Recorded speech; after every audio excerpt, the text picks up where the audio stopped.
channel. If you're brand new here, my name's Shelly. I'm a second grade teacher in Northern California. And as you can tell by the title of the video, today you get to plan with me. To be completely honest, I have never in the history of my YouTube channel filmed one of these videos. And full transparency, that is because the way that I plan is constantly changing. I have yet to perfect how I plan, not to mention my grade level keeps changing. We're in a global pandemic. I've been pregnant. So it just never seemed or felt right. However, I am currently on spring break and I need to plan next week anyway. And I figured, why not just film this for you? I have no intentions of filming this, clearly, but here we are. I hope this will be really helpful because we are in a hybrid model right now. So I'm going to show you kind of the different elements to planning. Now this will only be our second full week of hybrid, so I'm gonna kind of learn along with you. There are obviously two elements to the hybrid planning. We have to plan for our at-home kids and we have to plan for our in-person kids. I am very lucky to have all of my kids at school, so I don't have any fully distanced kids. However, I only get half of my kids at a time, so I have to plan what the other kids are doing at home, and we'll get into that in just a minute. So all of that being said, if you're interested in how I'm going to be planning for this next week of hybrid, go ahead and keep on watching.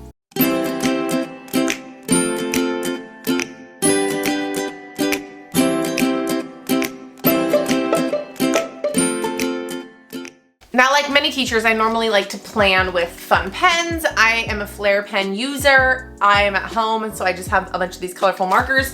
This will have to do the trick. Okay, I think the best place to start is with our at-home kids. Now, we have been distanced the whole year, and essentially, our asynchronous work the kids do at home fully hasn't changed much because it's the easiest way for me to manage all of the things. So I do want to show you what I do every single week to kind of keep that part of my planning in place because things do change a little bit here and there. All right, so I have created this week at a glance on PowerPoint. I have since split it up for cohort A and cohort B because the day they complete assignments is going to be a little bit different based on whether they're with me or they're at home all day. So I have created a week at a glance, Monday through Friday. It gives them their Zoom times. And then in this week at a glance, I only include their asynchronous work. So the assignments that I'm expecting them to complete at home. So if we look over here, all of this pretty much stays the same. So let's just take a look at Monday. SMR for me is Spiral Math Review. I have talked about this quite a bit. It is just a quick daily spiral math review, exactly as it says, that I have the kids do each day. So the only thing I really do when I plan, I've actually already changed this, but the only thing I actually do is change the page number. So last week was 26, so I just came in and I just changed this to 27. It makes it very, very, very easy. The rest of these things pretty much stay the same. I keep my week at a glance very vague, and then on my virtual classroom where the kids actually see what they have to do, I put page numbers. I don't send this to the kids, this is just for me. When we were fully distanced, I did send a copy of this to parents because they found it really, really helpful. But since moving to hybrid, I've kind of taken that part out just to save myself a little bit of sanity. So this is more just for me so I know what I need to post on the virtual classroom. And then I quickly go through to make sure there aren't any big changes. So I do know we have a math test this week. So for cohort A, I went ahead and put math test on Thursday because they're going to have to do it at home. My cohort B group is actually going to be with me in person, so I will have a paper copy for them. So I have this for cohort A, and you'll see cohort B looks a little bit different. It's essentially the exact same assignments. I just move them based on whether they're at home all day or if they come see me. So that is the very first thing that I do when I plan. Now the next piece of my planning is, in my opinion, the most time consuming, and that is where I go into Google Classroom and I set all the assignments up and then I link them all to my virtual classroom. For the sake of this video, I think I'm gonna leave all of that out because it's just what I said. And a lot of it is personal, private information that I can't share anyway. So just know that I take this week at a glance and I hyperlink everything to our Google Classroom and virtual classroom. So I'm gonna hold off on that. And then I'm gonna show you how I kind of plan for the in-class portion. Okay, so be it that I am planning for 2 days with one group and 2 days with another group. My Monday and Tuesday look very, very similar to my Thursday and Friday, so I only really plan 2 days and then I just tweak little bits here and there. Now, I am trying something new given the circumstances. I do have a plan book. However, I found the first week of hybrid planning that things changed so much that the layout wasn't really working for the circumstances. So I just created this. Let me give you a better shot of it. So I just created this little form on PowerPoint, and that way I can just write out kind of like my whole day and things that I'm going to plan. And then I have a box here for things that I will need to prep in order to get through the week. So I am going to start by filling this out. So on this paper, I just map out kind of my whole day. So I will even include things like morning meeting. So what I will go ahead and do first is I will write morning meeting in all of these days because that is the very first thing that we do.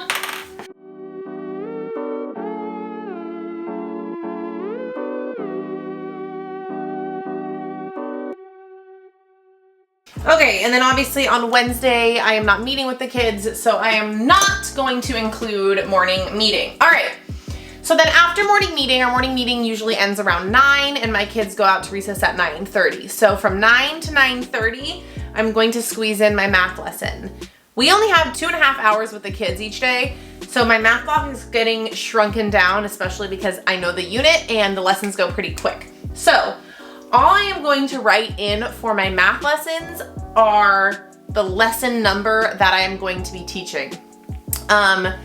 Because then when I go back and think about things that I actually need to prep, I will pull up all of those lessons and see if I just want to use exactly what the book has for me, which is what I've been doing on Zoom because it's Zoom, or if I need to pull other materials or think of any other like little games and stuff, I can do that afterwards. But this way I have my full plan. So it is important to note that math is the one thing that I just keep moving with. So every day, no matter if they're with me, asynchronous, or at home, we're all doing the same math lesson. So my Monday and Tuesday math lesson is going to look different than my Thursday, Friday math lesson.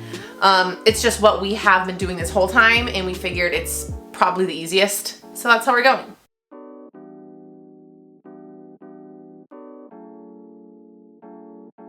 Now, it just so happens that on Friday we will have a math test, so my in-person kids, like I said, will take it in person, and my online kids will take it at home. So that is the next chunk. So because I like to have my whole day on here, the next thing that we do is recess, so I am just going to make sure I have a recess block in here. And then every day after recess, we do a read aloud. So next week I am starting a new read aloud. I will be doing a chapter book read aloud. I think we're gonna read Beezus and Ramona, but like I keep saying, I am going to write it down. All right, so that pretty much is the entire morning, and I only have like 1 hour, if that, 45 minutes left with the kids. So this is what I'll do my ELA chunk. Prior to moving to hybrid, I filmed all of my spelling lessons because I just couldn't fit it in on Zoom.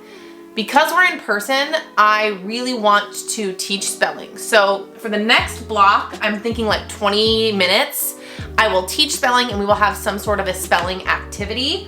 So the only thing I'm gonna write in my plan right now is spelling activity. I do have an idea of what I wanna do, so I will add that to my prep section in just a minute. So the next thing I need to add here is spelling activity.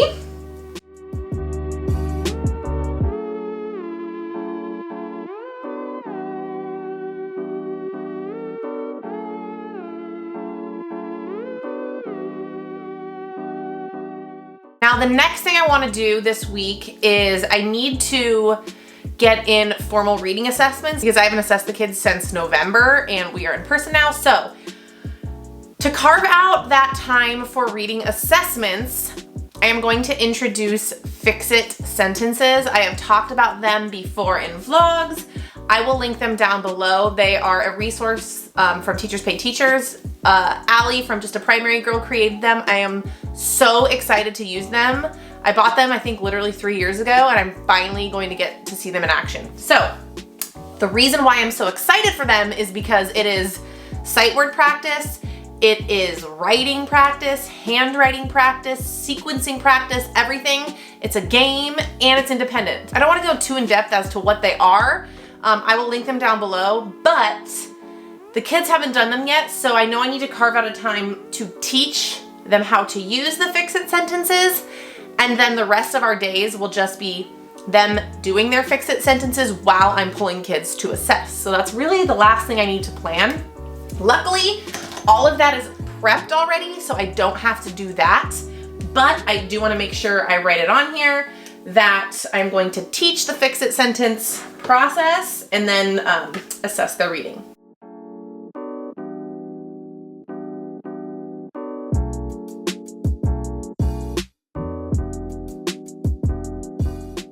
All right, so once I have all of that mapped out, that is pretty much everything that I have to plan for in person. Then I really think about each lesson and what I need to prep and get ready for each lesson. Now, this is so different than a normal school year because a normal school day is 6 hours with multiple activities every single day, whereas this is literally 2.5 hours, no time, minimal activities, minimal prep. Also, I need to keep in mind that this is only their second week we're at school, so I am still spending time teaching procedures and all of that stuff. So a lot of our 2.5 hours isn't a ton of academic stuff, which is fine, but I don't have as much to prep. So the next box on my little chart over here is things that I need to prep. So when I think about my math lessons, I pull up my curriculum online, and I am pretty sure with this unit we are just going by the book because I love our math curriculum. It is SWUN if anybody uses it. It is very simple, concise, to the point, and then you can just pull in things from your teacher toolbox that work with each lesson. It's great. I don't think there's anything in addition that I need to plan, but I just want to make sure. Okay, so this unit is kind of getting them ready for multiplication, and it's all about arrays. So I don't actually have to prep anything, but I know in my head that I'm gonna have to pull out manipulatives, and I have enough for each kid to have their own like counters so they can build arrays. So we get to do hands-on things, which is so awesome. I don't have to prep anything, but I am going to write in my prep section, just get counters ready, because I just want to make sure that they are pulled out. All right, the only other thing I really need to like consider is spelling, and I know what I want to do for each activity in terms of prepping. One of them is a spelling sort, and I have a template that I've created, so I just need to plug in the spelling words, so I'll add spelling sort to my list, and then spelling list games. The kids know what these are. I just need to prep them. That will be for the second day of spelling. So that is all I have to prep, and that is what the week is going to look like. Then what I will do is I will take this, I will finalize it, and then I will put it into my plan book. Or I won't. I might just leave this on my desk and call this my plan book for the week. All bets are off with hybrid, and I think this might actually just work fine for me. I just thought of other things that I need to add to my prep list. I need to prep the math test, so I just need to copy it. And I also need to prep the online math test. So really quickly, I just want to mention, if I have a group that's taking a math test in person and one that's taking it online, I will give the online test the same way I have been doing it. It's kind of tedious, but I go through our curriculum, I screenshot each question, and then I put it into a Google form. They'll get the exact same questions. It'll just be assessed in a different format. So that is something else that I needed to add to my list. But now that that is finished, I am really planned for the week. I am on spring break, so I'm not really gonna get to any of these prep things. I will get to school early on Monday and get it all done. And that's that. Typically, I will do this like Wednesday, Thursday, or Friday of the week prior. That way I'm ready to go and I don't have to work on the weekends. But it's spring break, so I don't mind. All right, I have been dreading filming a Plan With Me video since I started YouTube, so I'm very proud of myself that I turned the camera on and got it done. I know it's a pandemic. I know the circumstances and the situations are so different for everybody, but hopefully you found something helpful from this video. If you did, give it a thumbs up. If you haven't already, make sure you hit the subscribe button down below. I have been vlogging in the classroom again, and it has been so much fun. So a lot more vlogging content coming your way. I can show you actual classroom stuff that we are doing. So I'm going to go ahead and end this here. I love you guys so much. I hope you have an amazing spring break or had an amazing spring break, and I will see you guys in the next video.